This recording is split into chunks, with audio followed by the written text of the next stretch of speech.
How's it going, everybody? Welcome back to the channel. My name is Nonso and I'm so glad that you guys are here. It means the world to me that you guys take time out of a busy day to watch and support this channel. Thank you so much. I'm going to be having these brownies my baby made for me. She really, look at that. See? She really took out time to make this incredible brownie for me. I don't know how I got lucky. I'm telling you, I don't know how I got lucky. On the 2nd of this month, we celebrated 6 months being married. And also, that also means 6 months living together. If you guys have been following our journey, you know how everything started. You know, you met me on our channel since before we got engaged, and then now we're married. 6 months being married and 6 months living together. I have learned a whole lot. I mean, there are certain things nothing can prepare you for.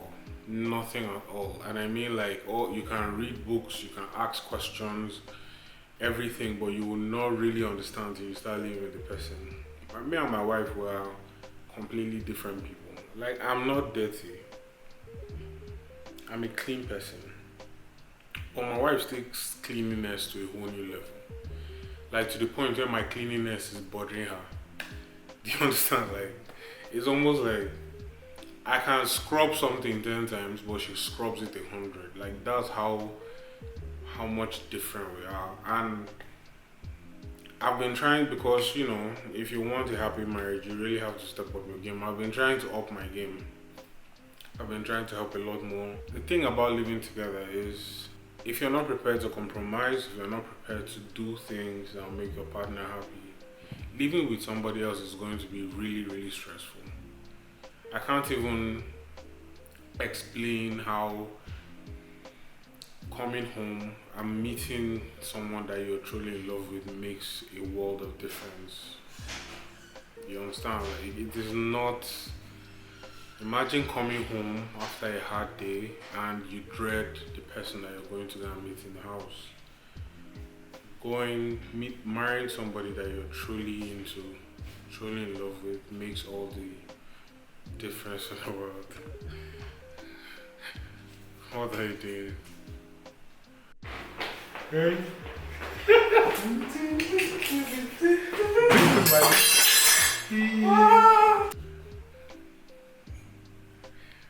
I thought you'd be asleep by now. It's pretty late and my baby's tired because she's been working all day. That's another thing, you know. I didn't just marry an amazing woman, I married a very hard worker. That kind of plays into our dynamic in the house. She works a lot, and the time that she has to rest, I actually encourage her to rest because she does a lot. She has this vision for her channel and her brand and everything that she wants to bring out for you guys. That's why you see her, like, she's always working. And I appreciate how she can still do all of that and still try to be this amazing homemaker. I can't even explain how I did not expect that to be my life. I did not expect this to be my life, but I can honestly say with all my heart that I do not believe anyone's life is better than mine right now. I'm going to flip this camera and show you with your bum swinging in the air. Go inside. Again, shout out to my baby for these brownies. The white stuff is icing sugar. This is how I like my brownie. Perfectly crusted on top and creamy at the bottom. See that? Amazing. Another thing they don't tell you about living with somebody is all the small adjustments you have to make. Like, you know, getting used to sleeping on the same bed with somebody. I mean, obviously, sleeping with somebody is like not a big deal when you're boyfriend and girlfriend, because you don't literally have to live together. But imagine just you're living with somebody and it's not something that will ever come to an end. This is forever. So imagine being in bed with somebody you're not in love with and having to endure that for the rest of your life. I'm really glad for all the lessons I've learned in my first 6 months of marriage. Like, if you told me 5 years ago I'll be married right now with a whole woman in the house, I'll tell you, nah, you're kidding. I'll tell you it's a joke. Now look at me. And shout out to my baby. She got me my earrings back. Babe, was it in Abuja that I lost mine? I lost mine in Abuja around last Christmas. When we were in Abuja, when we were celebrating, when we had a whole work vacation thing in Abuja, and I lost mine. And you haven't been seeing me wear it on my videos, but they're back now, and she won't tell me where she gets them. That was another thing. Like, if she told me where she'll get them, I'll probably get a bunch, because I always lose 1 or 2 screws. But how many bunches do you want? I don't know. I mean, she got me 2 this time, and she's holding 1. So hopefully, I won't need any new earrings for a long time. I'm going to sugar daddy, a sugar mama, buy all the bunches I want. See? What else have I learned 6 months in marriage? Being faithful is not hard. Oh my God, shocking revelation. But being faithful is not hard. I know somebody, and I will not mention this person's name, but this person got married and started cheating on his wife 2 months after marriage. Being faithful is not hard, and I promise you, marriage will not make you faithful immediately. I'm sure you've heard of people that like, let me play as much as I can when I get married and I'll become faithful. You've heard that analogy, but it doesn't work. It really doesn't work. Being faithful is not difficult. Living with somebody that you're truly in love with is not difficult. Working with somebody that you're truly in love with is not difficult. I used to always think it would be the hardest thing in the world. Baby, remember, I used to always tell you that two of us working together will be difficult. But it is really not. Like, if you really want to find a balance, if you really want to compromise, if there are no egos between the both of you, it is really not difficult. And each party is willing to understand each other. Exactly. If you're really willing to, like, okay. Another thing, okay, I'm going to say, let it not be that I'm just giving you guys all the. It's not all bed of roses. We've had our arguments, we've had our quarrels, but we've never had a fight. And by fight, I mean like tear down the house, call each other names, all of that. No. You know why? Because we are really still a new couple. We are still learning each other. We're still getting to know ourselves.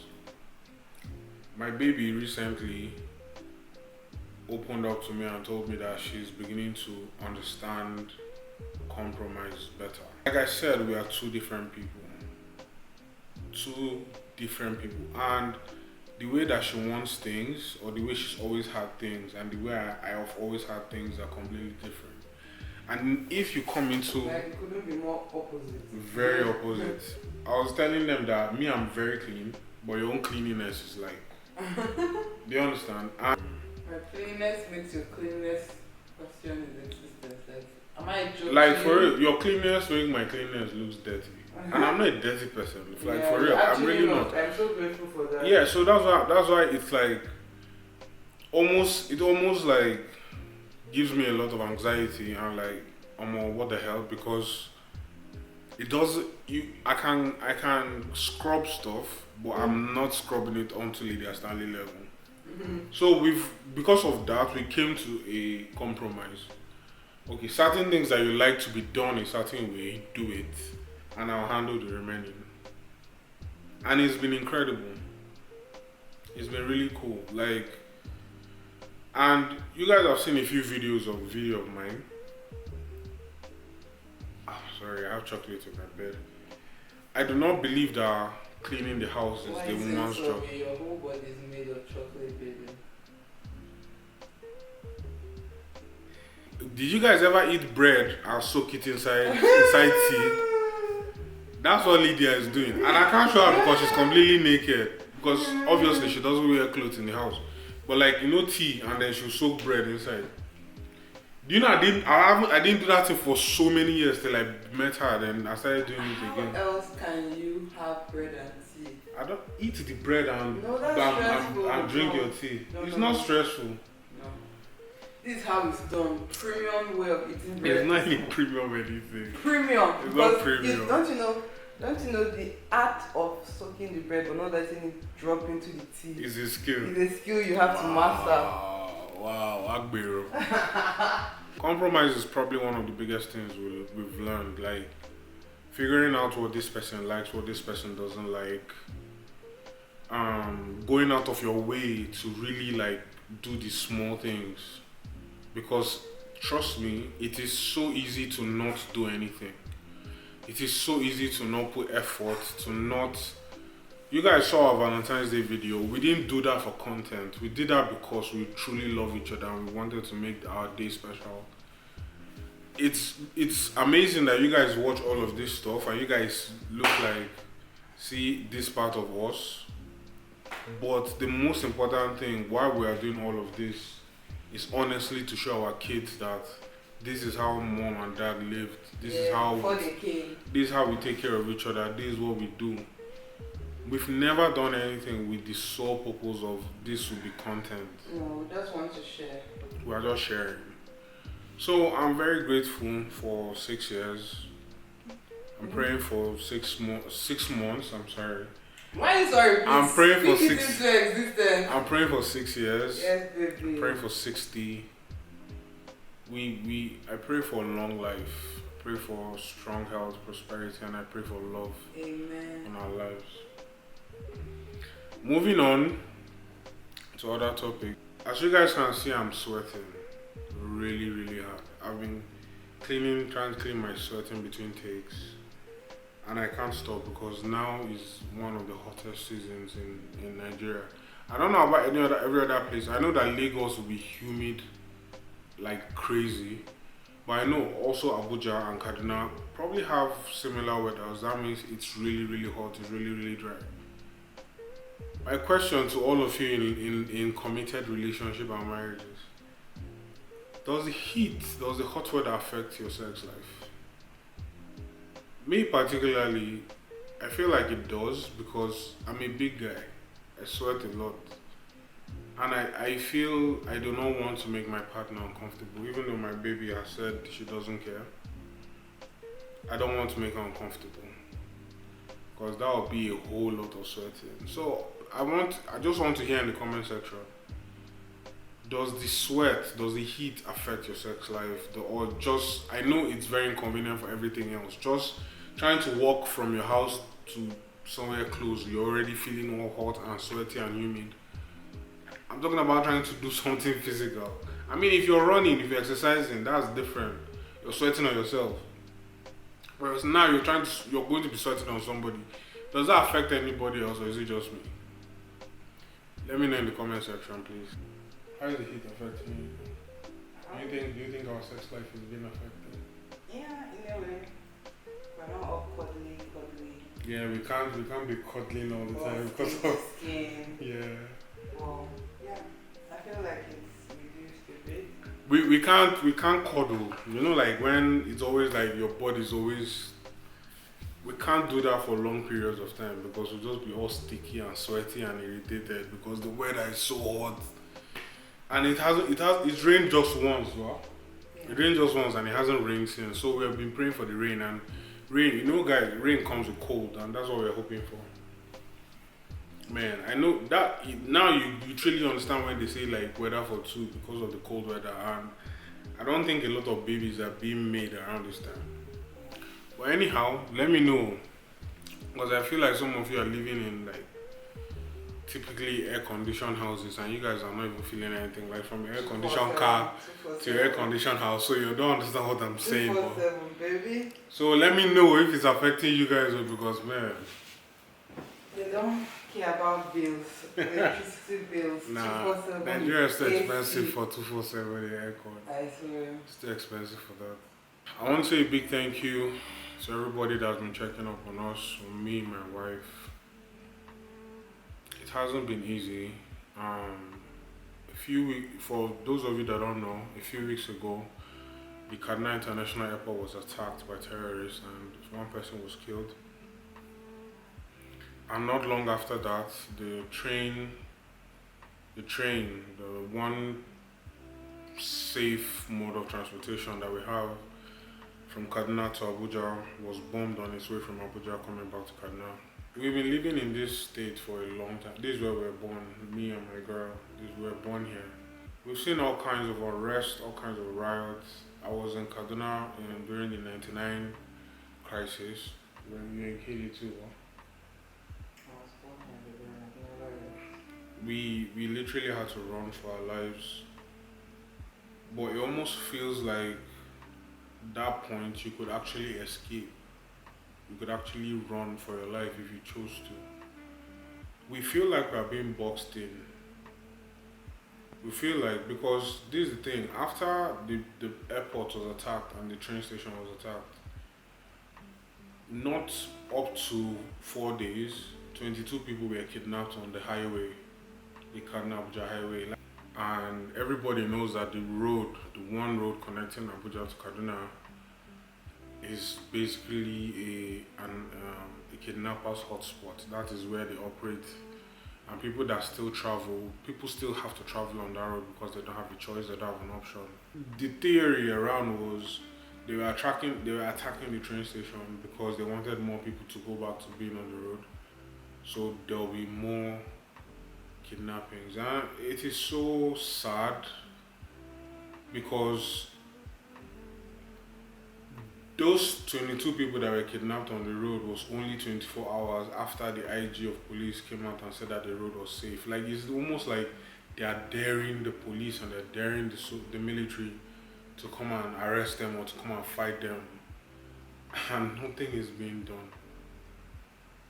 My wife had to turn down a huge job in Abuja because there is no way we can be on that road. We don't feel safe. We don't feel safe in our homes. We don't feel safe trying to get out of the state. We feel like prisoners in this place, but like, people still have to travel for work, and I feel like a lot of people just have to be on the road because they don't have any other choice, especially now that the train is still down. The point is, it's not like it's not just about Abuja. We can't leave the state at all because there is no form of transportation to leave the state. We can't go by air, we can't go on land, we can't go by river, and now we can't go by train. We literally can't leave Kaduna at this point. People that are actually on the road, they are risking life and limb just to get from one place to another. And that is so scary. I don't want to make this political, so I'm not going to mention anything about how the government have handled it or how the police or the military have handled it. I will not say anything. But a young lady passed on that train, a young medical doctor, Dr. Chinelo, and anyone that knows Kaduna knows that she worked at St. Gerard's Hospital, which is only 8 to 10 minutes away from us. I didn't know her, never met her. But Chinelo was an example, a face of basically what most Nigerian youth are going through and what a lot of people are scared of. This girl worked hard all her life. She made it to medical school. She achieved her dream. She became a doctor, and she finally got her dream job to go abroad on a Sunday, and she was killed on the train on a Thursday or Wednesday. Her country failed her. Her country killed her. This was not a matter of, she made bad decisions or she went out and got tangled up with bad people. None of that. She's not a drug dealer. She's not an armed robber. She's none of those things. And the way that, because when she was, why her own case in particular went viral was when she was on the train and she was shot. She tweeted out, "I've been shot, please, I'm on the train, I've been shot, please pray for me." And the evil of Twitter, the evil of Nigerians on Twitter showed its ugly head. People came after her, people insulted her, people called her names. Somebody said, "I hope you die," or "Are you dead yet?" Sometimes, like, I've made a few videos, or at least one that I've posted, about how people online, especially in Nigeria, honestly feel like they have an opinion about everything, about your personal life, just because you choose to share it online, and not not caring about consequences, not caring about, am I hurting anyone's feelings. Everybody just wants to be savage. Everybody just wants to have the final word in. Everybody just wants to be like savage on Twitter. And then that girl had to see all of that just before she died. She had to have read all of that just before she died. How no one was believing her. How instead of people to pray for her, they were insulting her, calling her names, cussing her out. And that's how she died. It is so sad, but we should all learn one thing from that. Be kind, because you do not know what people are going through. And secondly, don't share anything online because you think people will empathize. No one cares about nobody online. No one cares about you. Look for your own friends, people that really care about you. Look for your own family, because those are the people that actually care about you. I want to say I'm sorry to Dr. Chinelo, because Nigeria and Nigerians let her down during her last moments, and I pray to God that her soul finds rest, her parents find the fortitude to bear their loss, and I pray that she rests in perfect peace. I just want to tell everybody, be safe. I don't want to make this a heavy video because it's a very troubling topic, but I want everybody to be safe wherever you are in Nigeria, because Nigeria isn't safe anymore. Nigeria is not safe. Kaduna is not safe. In 1999, when we ran away from Kaduna, we ran to the east, but even the east is not even safe anymore. So it's like, I really want everybody to be safe wherever they are. Thank you to everybody that was reaching out to us. It meant the whole world to us. It meant that you guys really cared about us. And we really hope that everybody else is safe. Our condolences go to everyone that's been affected. And thank you to that one person that said, we are still trying to upload videos even with everything that's been going on. Yes, we are, because we also know that it might not be for everybody, but to some of you, our videos actually help make your day a little bit better. It makes you feel a little bit light, and we won't stop as long as we have the capability to. So thank you for always watching and supporting.